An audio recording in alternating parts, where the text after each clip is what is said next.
नमस्कार बंधुरा आमार चैनेले स्वागत। आमी एक दारुण रेसिपि निये एसेछि। आजके आमी बानाबो लेबू पाता दिए मुड़ी घंट।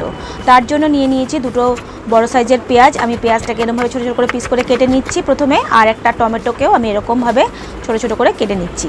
और मशला बाटार जोन्नो एकटा आदा रसुन काँचा लंका एटाके रेखे दिচ্ছি। और पेঁয়াজের फालिगुलोके एरकम भावे परपर आमी खुले निलाम। तारपरे शुकनो लंका आदा रसुन और पेঁয়াজটাকে একটা মিক্সিতে আমি পেস্ট করে নিচ্ছি। আর রসুনের কোয়াগুলোকেও ভালো করে আমি ধুয়ে পরিষ্কার করে নিয়েছি। এরপরে একটা আলু আমি ধুয়ে এরকম ছোট ছোট করে পিস করে কেটে নিচ্ছি। আলুটাও আমি মুড়ি ঘন্টের মধ্যে দেব। প্রথমে ভেবেছিলাম দুখানা দেব, কিন্তু দেখছি অনেকটাই বেশি হয়ে যাবে, তার জন্য আমি আর দিলাম না, ওটা রেখে দিয়েছি, অন্য কিছু করে ফেলবো। তারপরে মিক্সিতে আমি ভালো করে এটাকে পেস্ট করে নিলাম প্রথমে। আর মাছের মুড়োগুলোকে ভালো করে ধুয়ে নিয়ে আমি নুন হলুদ মাখিয়ে আগের থেকেই রেখে দিয়েছি। তারপরে তেল গরম হতেই আমি কিন্তু এটাকে মুড়োগুলোকে ভালো করে ভেজে নেব। বেশ লাল লাল করে ভেজে নিতে হবে, যাতে এর কোনো রকম আষ্টে গন্ধ না থাকে এবং কাঁচা কাঁচা ভাবও না থাকে। ভালো করে এইভাবে ভেজে নিয়ে তুলে নেব। এবার ওই মাছ ভাজার মধ্যেই আমি দিয়ে দিচ্ছি আলুগুলোকে।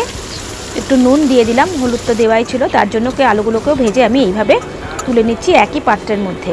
তারপরে আমি একটু জিরে শুকনো লঙ্কা আর একটা তেজপাতা দিয়ে দিলাম। আর তার মধ্যে এই পেঁয়াজের যে কোয়াগুলোকে আমি খুলে রেখেছিলাম সেই পেঁয়াজের কোয়াগুলোকে এর মধ্যে দিয়ে দিলাম। আর কিছুটা টমেটো দিয়ে দিলাম। একটাই টমেটো নিয়েছি। এর মধ্যে ভালো করে নেড়েচেড়ে একটু টমেটো আর পেঁয়াজটা একটু ভাজা হতেই আমি কিন্তু একটু চিড়ে দিয়ে দিলাম। কেন চিড়ে দিলে এটা বেশ থকথকে হবে, খেতেও ভালো হবে। মুড়ি ঘন্ট যেহেতু, এটা গোবিন্দভোগের চাল দিয়েও করা যায়, আবার চিড়ে দিয়ে করা যায়। একটু লাল লঙ্কা দিয়ে দিলাম, জিরে গুঁড়ো, হলুদ গুঁড়ো, একটু গরম মশলা গুঁড়ো, নুন, এগুলো সব দিয়ে একবারে মশলাটাকে আমি ভালো করে কষিয়ে নেব।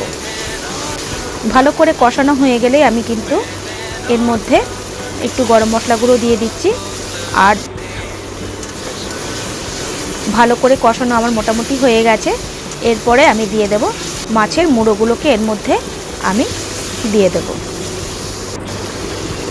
যে পাত্রে আমি ভেজে রেখে দিয়েছিলাম সেই পাত্রটাকে পুরোটাকেই আমি এর মধ্যে দিয়ে দিচ্ছি। দিয়ে ভালো করে একটু মিশিয়ে নিয়ে আমি একটু এর মধ্যে ভালো করে কষিয়ে নিতে হবে। ভালো করে কষানো হয়ে গেলে পরে আমি খানিকটা জল দিয়ে দেবো। খুব একটা বেশি জল দেবো না, একটু গা মাখা মতন হবে। তবে এটা কিন্তু বেশি ঝোল ঝোল ভালো হবে না, একটু গা মাখা হলেই কিন্তু খেতে দারুণ হবে।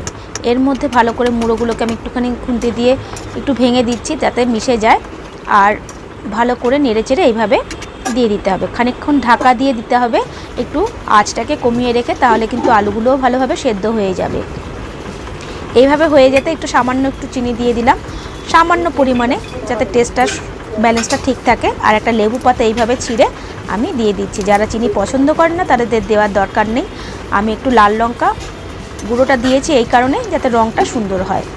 এইভাবে দিয়ে একদম ঢেকে আমি রেখে দেবো। যখন খাবেন তখন ওটা খুলে নিয়ে আপনারা পরিবেশন করতে পারেন। দুর্দান্ত হয়েছিল খেতে। এইভাবে আমি একবার করে দেখলাম, আমি একটা দেখেছিলাম, যার জন্যই আমি আপনাদের সঙ্গে এটাকে শেয়ার করলাম। সত্যি সত্যি এত দারুণ হয়েছিল খেতে যে বলার বাইরে। আর এত ভালো হয়েছিল, এটা দিয়েই কিন্তু পুরো ভাত খাওয়া হয়ে যায়। ভালো লাগলে বন্ধুরা একটু শেয়ার লাইক কমেন্ট করবেন। আমার আরও নতুন ধরনের রেসিপি দেখার জন্য বেল আইকনটা অবশ্যই দিয়ে দেবেন, তাহলে কিন্তু নতুন নতুন ধরনের রেসিপি আপনাদের আমি দেখাতে পারবো এবং আপনাদের কাছে সরাসরি পৌঁছে যাবে। আজকের মতন ধন্যবাদ।